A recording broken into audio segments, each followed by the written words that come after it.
So what can you do on Harmony of the Seas? I really think it's a massive myth that people that say, I think if I go on a cruise, I'm going to be bored, go on something like this. There is literally endless things in the water. This is my daughter on the wave rider, so you can just trim up whenever it's open and you can use the wave rider. This is the boardwalk area. If you choose a balcony cabin, you'll either get a boardwalk balcony or a sea view balcony. This is the boardwalk balcony, so you're overlooking this area with the carousel. And then the shows, there are loads of shows. We had the back of the boat, the water shows, which this one is. We had Grease the musical, there were comedy shows, there were music shows. It was literally a show for every evening. There was always something that you can do. There's plenty of bars, there's a nightclub.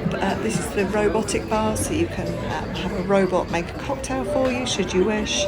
There were bars with live music, there were piano bars, there's like a floating bar that goes up the centre of the ship. And then this is the kids' water park area. So there was a little splash park for children. Children in swim nappies can't go in the main pools, but they can go in this area here. So if you've got a little one that's still in nappies, this is the area for them. There's little slides, there's a pool, there's a splash pad area. And then for the rest of the ship, for you've got the Crazy Golf, mini golf club there. There's pickleball, there's basketball, there is table tennis, there is activities galore. There's even a zip wire that goes around the centre of the ship. So in the centre of the ship there, you've got the boardwalk area, and the zip wire goes across that boardwalk area. Again, this is all included in your cruise price.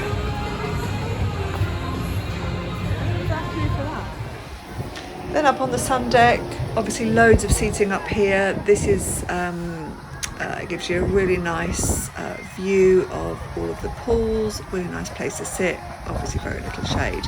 But you can see the 3 pools from up here and also the 3 water slides. Unfortunately, when we were there, one water slide wasn't working.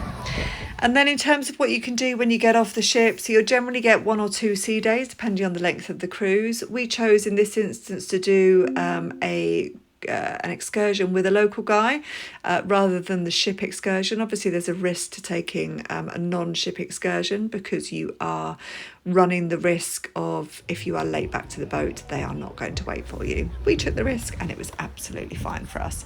This is Coco Cay. Coco Cay is Royal Caribbean's private island. Absolutely beautiful. The fish were amazing. There was even a couple of shark sightings. We were there. The sea is aqua blue clear. And there were some sharks just floating in and out of people's legs, which was quite exciting. The water park we didn't actually go to in this occasion. It is a huge water park. We're going on another cruise later this year and we will be going to the water park then. But yeah, you can just get off the boat in all instances and just go to the beach, go to the beach clubs. All of that is included. Brings me on to the food. The Windjammer is your main buffet restaurant, open for breakfast, lunch and dinner. And I've heard some bad stories about it, but in all honesty, I am a bit of a foodie and we were really impressed with the food. There was a huge selection. It was all really fresh, really tasty.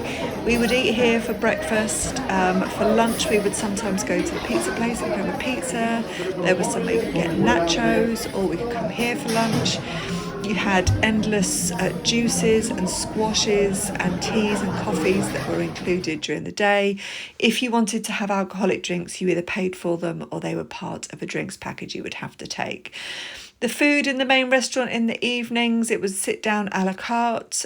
We chose my time dining. Basically means that you have a set dining room, but you can go whenever you want. So we would just turn up. You do have to queue. I think the longest we queued was probably 25 minutes.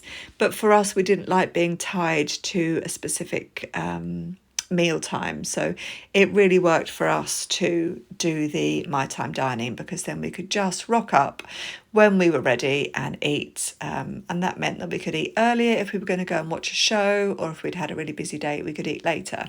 But yeah, you could literally eat all day and the food was good. I was really impressed.